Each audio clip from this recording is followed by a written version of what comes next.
Bonjour à tous et toutes et bienvenue au Good Morning Trading du 27 août 2018, un trader parle au trader.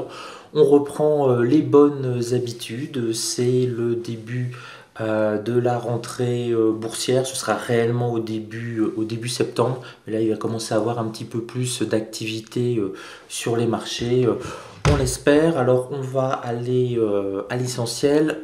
Au niveau des statistiques du jour, on n'a aucune statistique susceptible de faire bouger les marchés fortement, ni aucune réunion, rien du tout. De ce côté-là, on est tranquille. Et ce qui est à noter, c'est qu'on a eu cette nuit un rebond des places asiatiques.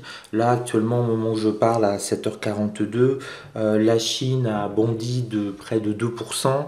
Le Japon, le Nikkei a pris presque 1% et ça nous a tiré tous les indices futurs américains en hausse, hein, puisqu'on est au-dessus, presque quasiment sur les 2000, sur les 20, sur les 2900 sur le S&P 500.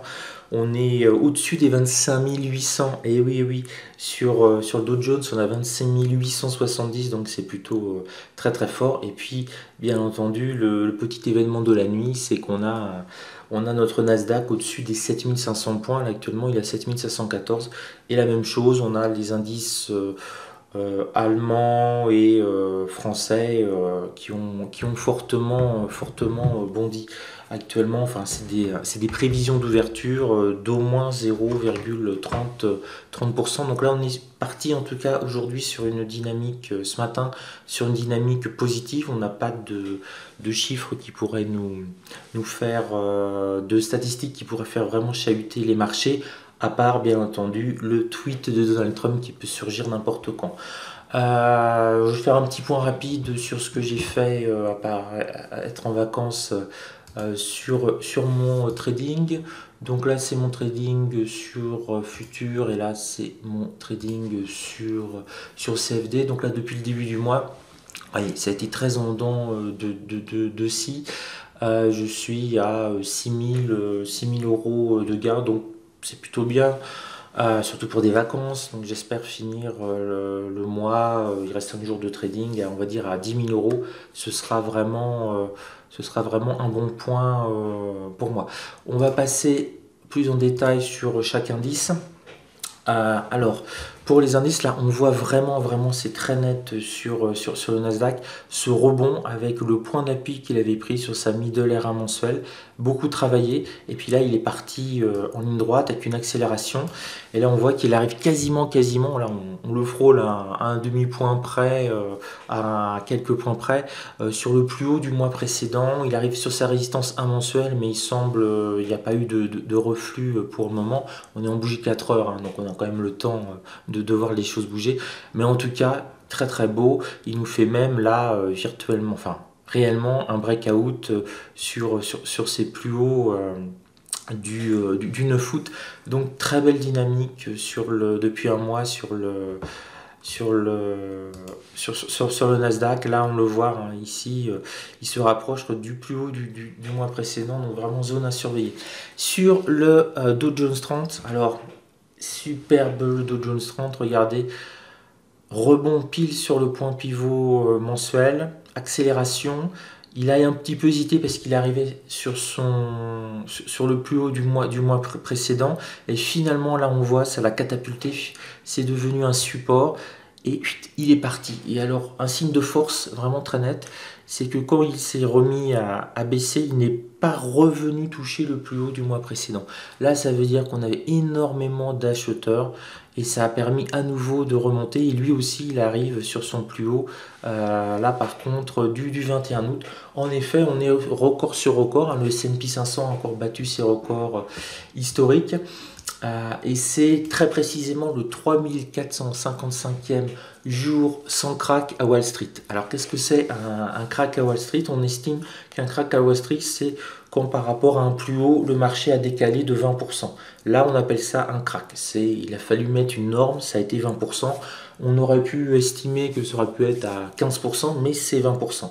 Donc là, ça fait 3455 jours que le S&P 500 n'a pas baissé de 20%. Et on voit très très nettement cette différence de dynamique, notamment entre les États-Unis et l'Europe. Si on prend le S&P 500 depuis le début de l'année il a progressé de 7%. Si on prend le stock 600 c'est l'indice européen, c'est à peu près l'équivalent hein, du S&P 500.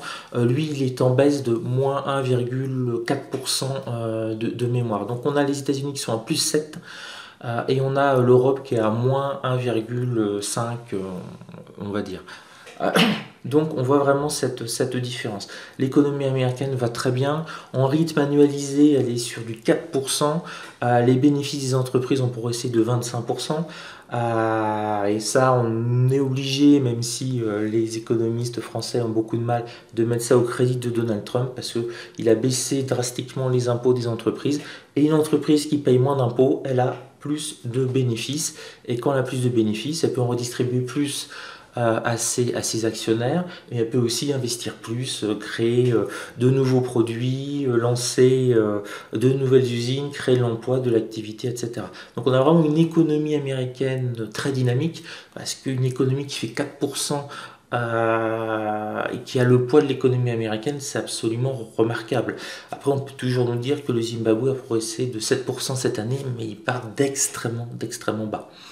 Hein, c'est comme quand vous avez 18 sur 20 de moyenne générale, quand vous passez à 19 sur 20 de moyenne générale, vous gagnez qu'un point. Mais c'est très dur d'avoir ce point en plus. Par contre, si vous avez 2 sur 20 de moyenne générale et que vous passez à 4 sur 20 de moyenne générale, vous avez 2 points de plus. Donc vous avez, par un effet d'optique, on a l'impression que vous avez progressé plus que le meilleur élève de la classe. Ce qui n'est pas le cas. D'ailleurs, voici une petite anecdote. Je me rappelle que quand j'avais des élèves qui avaient vraiment de très mauvaises moyennes, plutôt que, comme certains profs pouvaient faire, les massacrer, je marquais marge de progression intéressante. Voilà, ça reste toujours dans le positif, le dynamique. Le gamin, il avait 4 ou 5 de moyenne générale, il avait une marge de progression très intéressante. Voilà, aussi. Ça, c'est un petit clin d'œil, c'est aussi pour vous montrer comment en économie, comment on peut, j'allais dire, interpréter les choses.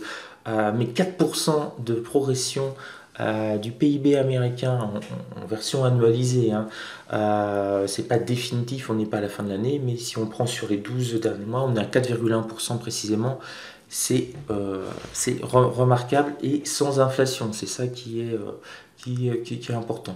Donc on voit vraiment qu'on a cette divergence entre les États-Unis et l'Europe. Et puis l'autre affaire qui nous a touché notamment la semaine dernière, c'est l'écroulement de la livre turque de près de 25%. Bon, c'est pour beaucoup d'économistes, c'est remettre au niveau réel la livre turque. Et ça n'a pas vraiment, enfin, pas d'importance. Si, pour les Turcs, ça a énormément d'importance. Hein. Ça change leur vie instantanément. La moindre chose qu'ils achètent à l'étranger coûte 25% plus cher. Donc c'est colossal. Imaginez que pour la France, instantanément, le litre d'essence passe de à peu près 1,50 € à 2 euros quasiment, parce qu'en plus, on en profite généralement pour augmenter un peu plus les prix que de 25%. Donc pour les gens qui vivent en Turquie, c'est extrêmement dur. Mais bon, ils ne sont pas en Colombie avec 1 million % cette année de prévu d'inflation. Là, on est dans l'économie de guerre et d'anéantissement en Colombie. Donc voilà, pour voir aussi et pourquoi je dis que c'est pas si grave à l'échelle de la planète, parce que l'économie turque représente 1% à peu près de l'économie mondiale. Donc ça a été plus un soubresaut classique, psychologique. On accélère sur une news négative ou positive, et puis après on revient un petit peu à la raison, on réfléchit, on se dit bon, c'est pas si grave. D'ailleurs, c'est pour ça que la livre turque ne s'effondre plus et est sur un palier de stabilisation. Autre point noir qui pourrait faire basculer dans un sens plutôt négatif les marchés, ou au contraire les faire exploser, c'est toujours le bras de fer entre la Chine et les États-Unis. Mais pour le moment, visiblement, les marchés maintenant s'en fichent totalement. Ça fait partie des données qui sont intégrées. Il y a un bras de fer, il y a un risque de guerre économique. Elle a déjà un petit peu commencé, hein. Mais bon, l'économie va bien, on continue de progresser. Et la deuxième et dernière chose importante, c'est l'Italie. L'Italie qui pose problème un problème assez important pour l'Europe, mais qui a un poids beaucoup plus important que la Turquie à l'échelle mondiale. Je ne rentre pas dans les détails. Le gouvernement turc, lapsus révélateur, le gouvernement italien a une politique économique qui ne rassure personne, et même pas les Italiens, peut-être même pas eux-mêmes. Donc on a des problèmes et on risque d'avoir le rendement italien à 10 ans. Donc c'est l'argent que l'Italie emprunte pour pouvoir vivre, parce que tous les pays occidentaux vivent à crédit. Toutes les semaines, la France emprunte pour payer les fonctionnaires, les médicaments, les retraites, etc. Alors, dans une logique économique pure et dure classique, on peut dire qu'on vit au-dessus de nos moyens, et dans une logique keynésienne, on va dire la fourmi beaucoup plus dépensière, c'est une logique où il faut, entre guillemets, s'endetter pour créer de l'activité. Voilà, on pourra en reparler un jour. Donc, le problème sur le rendement du 10 ans italien, c'est qu'il était tombé sous 2,5% à la mi-juillet. Et actuellement, il a repassé le seuil des 3%. Et ça fait beaucoup, beaucoup. 3%, ça peut asphyxier, entre guillemets, un petit peu l'Italie. La France se porte relativement bien économiquement. Pourquoi? Parce qu'on emprunte à pas cher. Voilà, il faut être clair. Par contre, si on se trouvait avec un rendement à 3%, 3,5% ou 4%, on ne serait pas loin du problème grec. Et c'est un petit peu le risque qu'il y a avec l'Italie. Il ne faut pas que ces taux d'intérêt augmentent trop. Pourquoi les taux d'intérêt augmentent?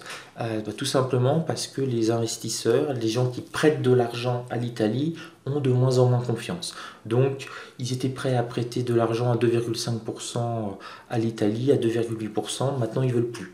Voilà, si le gouvernement italien dit donnez-nous de l'argent et on vous garantit pendant 10 ans de vous donner 2,8%, les investisseurs n'ont plus confiance et ils demandent une prime de risque parce que ça paraît risqué de donner son argent à l'Italie, et donc c'est pour ça que c'est 3%, 3%, 3%, 2%. C'est en fait une sorte de système d'enchère, et il ne faut pas que ça monte trop parce que l'Italie s'endettera beaucoup de manière très importante, et puis alors peut-être un problème de liquidité. Donc c'est vraiment les deux points noirs à surveiller: la guerre commerciale USA-Chine, même si les marchés semblent absorber assez bien les choses, mais il ne faut pas non plus que ça dégénère, hein. La capacité d'absorption des tensions et des conflits restera forcément limitée. Il pourrait exploser au bout d'un moment, mais on peut avoir une énorme bougie nord aussi s'il y a un accord qui arrive et que les États-Unis et la Chine nous annoncent qu'ils ont trouvé un accord, qu'ils se font un gros bisou et que tout va bien. Voilà, ça peut monter aussi extrêmement vite.